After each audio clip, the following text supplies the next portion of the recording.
नमस्कार दोस्तों, स्वागत है आपके अपनी YouTube चैनल G2U RJ पर। तो दोस्तों, जैसा कि आपको पता है, हम आपके लिए राजस्थान जीके की महत्वपूर्ण जो क्वेश्चनों की श्रृंखला है वो आपके लिए लेके आते हैं।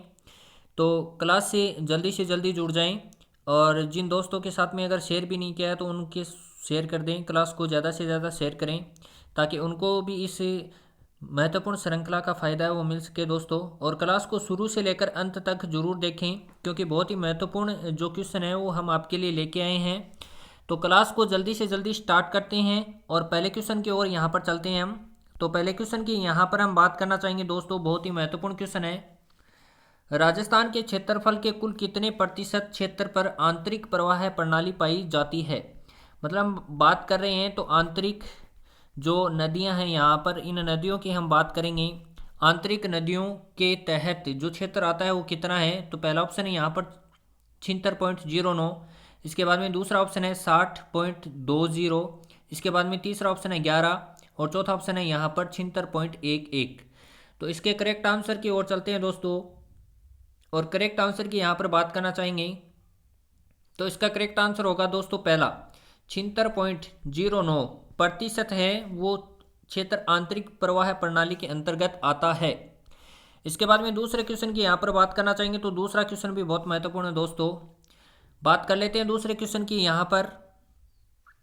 तो यहाँ पर हम दूसरे क्वेश्चन की बात करना चाहेंगे। तो दूसरा क्वेश्चन है दोस्तों, निम्न में से चंबल नदी का प्राचीन नाम है वो कौन सा है। तो चंबल नदी का प्राचीन नाम बताना है यहाँ पर। पहला ऑप्शन है चरणवती, इसके बाद में दूसरा ऑप्शन है कामधेनु, तीसरा ऑप्शन है चंपा देवी, इसके बाद में चौथा जो ऑप्शन है इनमें से कोई नहीं, यानी चंपा नदी, चंपा देवी नहीं चंपा नदी। इसके बाद में देखो इसके करेक्ट आंसर की दोस्तों अगर हम बात करना चाहेंगे तो इसका करेक्ट आंसर है वो पहला हो जाएगा चरणवती है वो इसका क्या है करेक्ट आंसर हो जाएगा। इसके बाद में अगले क्वेश्चन की बात करना चाहेंगे। तो अगला क्वेश्चन है दोस्तों हमारा, चंबल राजस्थान में कहाँ प्रवेश करती है। मतलब चंबल नदी का उद्गम क्षेत्र देख लेते हैं। तो जो मंदसौर के अंदर महू नामक स्थान से ये नदी है वो निकलती है और जो इसका प्रवेश है वो राजस्थान के अंदर कहाँ पर है। तो हम बात कर लेते हैं मध्य प्रदेश MP से निकलती है ये। इसका पहला ऑप्शन की बात कर लेते हैं करियाहार के निकट, इसके बाद दूसरा ऑप्शन है चौरासीगढ़ के निकट, तीसरा ऑप्शन है भैंसरोडगढ़ के निकट और चौथा ऑप्शन है इनमें से कोई नहीं। तो इसके करेक्ट आंसर की बात करना चाहेंगे दोस्तों, तो इसका करेक्ट आंसर है वो दूसरा हो जाएगा 2 नंबर चौरासीगढ़ के निकट। चित्तौड़गढ़ के अंदर चौरासीगढ़ नामक स्थान के ऊपर क्या करती है चंबल नदी प्रवेश करती है। इसके बाद में अगले क्वेश्चन की बात करना चाहेंगे। तो अगला क्वेश्चन भी बहुत महत्वपूर्ण है दोस्तों, निम्न में से राजस्थान में चंबल नदी का उद्गम स्थल है। तो चंबल नदी का उद्गम स्थल है वो कहाँ पर है। राजस्थान की यहाँ पर बात नहीं हो रही, यहाँ पर हम बात करेंगे। तो यहाँ पर निम्न में से चंबल नदी का उद्गम स्थल है। तो पहला ऑप्शन है खमनोर की पहाड़ियाँ, दूसरा ऑप्शन है गोगुंदा की पहाड़ियाँ, तीसरा ऑप्शन है जानापाव की पहाड़ियाँ और चौथा ऑप्शन है नाग पहाड़ियाँ।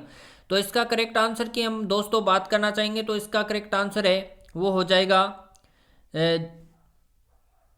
चंबल नदी का उद्गम स्थल है वो जानापाव की पहाड़ियाँ MP मध्य प्रदेश से क्या होता है इसका उद्गम होता है। तो इसके ऑप्शन की बात करना चाहेंगे। तो तीसरा जो ऑप्शन है वो करेक्ट हो जाएगा, जानापाव की पहाड़ियाँ महू नामक स्थान मध्य प्रदेश से चंबल नदी का उद्गम होता है। इसके बाद में अगले क्वेश्चन की बात करना चाहूँगा। तो अगला क्वेश्चन है दोस्तों हमारा, राजस्थान में चूलिया जलप्रपात कौन सी नदी की बनाती है। मतलब कौन सी नदी के ऊपर चूलिया जलप्रपात है वो बना हुआ है। तो पहले ऑप्शन की यहाँ पर मैं बात करना चाहूँगा दोस्तों। तो पहला ऑप्शन है बनास, दूसरा ऑप्शन है चंबल, तीसरा ऑप्शन है साबरमती और चौथा ऑप्शन है माही। तो इसके अंदर हम करेक्ट आंसर की बात करना चाहेंगे दोस्तों। तो करेक्ट आंसर है वो 2 नंबर हो जाएगा हमारा चंबल नदी के ऊपर। चंबल नदी के ऊपर हमारा जो चूलिया जलप्रपात है वो बना हुआ है। इसके बाद में अगले क्वेश्चन की बात करना चाहूँगा दोस्तों। तो अगला क्वेश्चन भी बहुत महत्वपूर्ण है। तो निम्न में से चंबल नदी की कुल लंबाई कितनी है। तो चंबल नदी की हमें लंबाई बतानी है। तो पहला ऑप्शन यहाँ पर 872 किलोमीटर दे रखा है, दूसरे ऑप्शन की बात करते हैं तो 987 किलोमीटर है, तीसरे ऑप्शन की यहाँ पर बात करना चाहेंगे तो 966 किलोमीटर है और चौथे ऑप्शन की यहाँ पर बात करना चाहेंगे तो 812 किलोमीटर है। तो इसके अंदर हम करेक्ट आंसर की बात करना चाहेंगे दोस्तों। तो इसका जो करेक्ट आंसर है वो हमारा हो जाएगा तीसरे नंबर का जो करेक्ट आंसर हो जाएगा 966 किलोमीटर क्या है इसकी टोटल लंबाई है दोस्तों। इसके बाद में हम अगले क्वेश्चन की बात करना चाहेंगे, तो अगला क्वेश्चन के ऊपर चलते हैं हम। अगला क्वेश्चन भी बहुत महत्वपूर्ण है दोस्तों। अगले क्वेश्चन की यहाँ पर बात करना चाहूंगा, तो निम्न में से राजस्थान में वन की आशा कौन सी नदी को कहा जाता है? वन की आशा कौन सी नदी को यहाँ पर कहा जाएगा? तो पहला ऑप्शन है सोम नदी, दूसरा ऑप्शन है बनास, तीसरा ऑप्शन है जाखम और चौथा ऑप्शन है चंबल नदी। तो इसके करेक्ट आंसर की हम बात करना चाहेंगे दोस्तों, तो इसके करेक्ट आंसर की ओर चलते हैं। दूसरा है वो करेक्ट हो जाएगा। बनास नदी को वन की आशा कहा जाता है। बनास नदी का उद्गम स्थल है वो खमनोर की पहाड़ियां राजसमंद से होता है।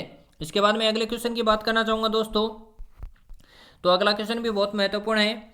राजस्थान में पूर्णतः बहने वाली सबसे लंबी नदी है वो कौन सी है? मतलब पूर्णतः बहने वाली सबसे लंबी नदी के बारे में यहाँ पर पूछ रहा है, ना कि राजस्थान की सबसे लंबी नदी।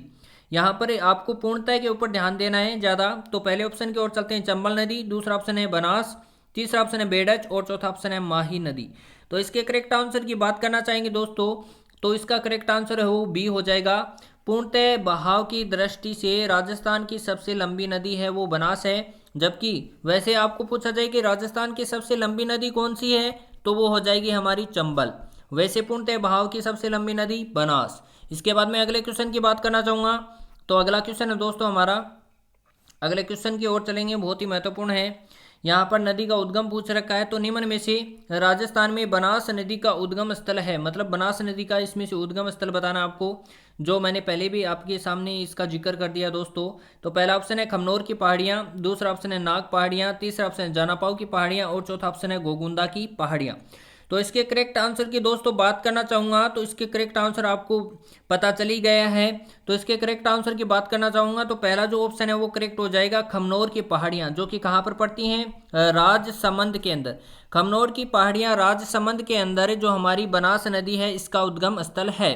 इसके बाद में अगले क्वेश्चन की बात करना चाहूँगा दोस्तों, तो अगला क्वेश्चन है हमारा, बहुत ही महत्वपूर्ण है। बेडच नदी को अन्य किस नाम से जाना जाता है?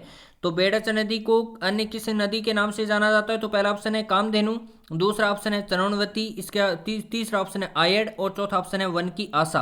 तो आपको पता है वन की आशा तो बनास को कहा जाता है, और इसको चरणवती को क्या कहा जाता है? हमारी जो चंबल नदी है वो चंबल नदी को कहा जाता है।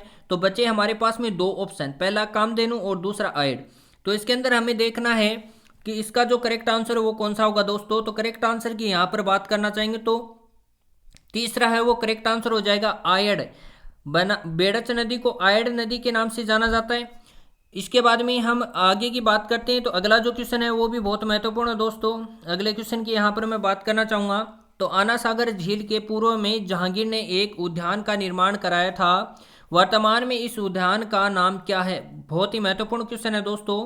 तो पहला ऑप्शन है खमनोर, इसके बाद में दूसरा ऑप्शन है गोगुंदा की पहाड़ियाँ, तीसरा ऑप्शन है जानापाव की पहाड़ियाँ और चौथा ऑप्शन है सुभाष उद्यान। तो आपको पता है कि जो जहांगीर ने एक उद्यान बनाया था उसका नाम है वो सुभाष उद्यान के नाम से क्या है यहाँ पर जाना जाता है। तो सुभाष उद्यान क्या है, वर्तमान के अंदर इसे जाना जाएगा। इसके बाद में अगले क्वेश्चन की बात करना चाहूँगा, तो अगला क्वेश्चन भी बहुत महत्वपूर्ण है दोस्तों। यहाँ पर राजस्थान की किस झील पर ब्रह्मा जी का सर्वाधिक प्राचीन मंदिर है? तो यहाँ पर पहले ऑप्शन की बात करना चाहूँगा सोम, दूसरा ऑप्शन है बनास, तीसरा ऑप्शन है जाखम और चौथा ऑप्शन है यहाँ पर पुष्कर झील। तो इसके करेक्ट आंसर की मैं बात करना चाहूँगा, तो इसका करेक्ट आंसर दोस्तों हो जाएगा ब्रह्मा जी का एकमात्र जो प्राचीन मंदिर है वो किस झील? तो पुष्कर झील हम बात करेंगे, तो पुष्कर झील के ऊपर क्या है, ब्रह्मा जी का एकमात्र मंदिर बना हुआ है। इसके बाद में अगले क्वेश्चन की बात करना चाहूँगा, तो अगला क्वेश्चन भी बहुत महत्वपूर्ण है दोस्तों। माही नदी की कुल कितनी लंबाई है? तो माही नदी की लंबाई की बात करते हैं, तो पहला ऑप्शन है हमारे पास में 576 किलोमीटर, दूसरा ऑप्शन है यहाँ पर 872 किलोमीटर, तीसरे ऑप्शन की यहाँ पर बात करना चाहूँगा तो 987 किलोमीटर है और चौथे ऑप्शन की यहाँ पर बात करेंगे हम तो 966 किलोमीटर है। इसके करेक्ट आंसर की ओर चलते हैं दोस्तों, और करेक्ट आंसर की यहाँ पर हम बात करना चाहेंगे, तो करेक्ट आंसर हो जाएगा वो हो जाएगा माही नदी की कुल लंबाई है वो है हमारी 576 किलोमीटर। कितनी है? 576 किलोमीटर है। इसके बाद में अगले क्वेश्चन की बात करना चाहूँगा, तो अगला क्वेश्चन है दोस्तों हमारा बहुत ही महत्वपूर्ण है। राजस्थान के आंतरिक प्रवाह क्षेत्र की सबसे बड़ी नदी है वो कौन सी है? तो पहला ऑप्शन है बनास, दूसरा ऑप्शन है घग्गर, तीसरा ऑप्शन है साबरमती और चौथा ऑप्शन है माही। तो इसके करेक्ट आंसर की बात करना चाहूँगा दोस्तों, तो इसका करेक्ट आंसर है वो बी होगा।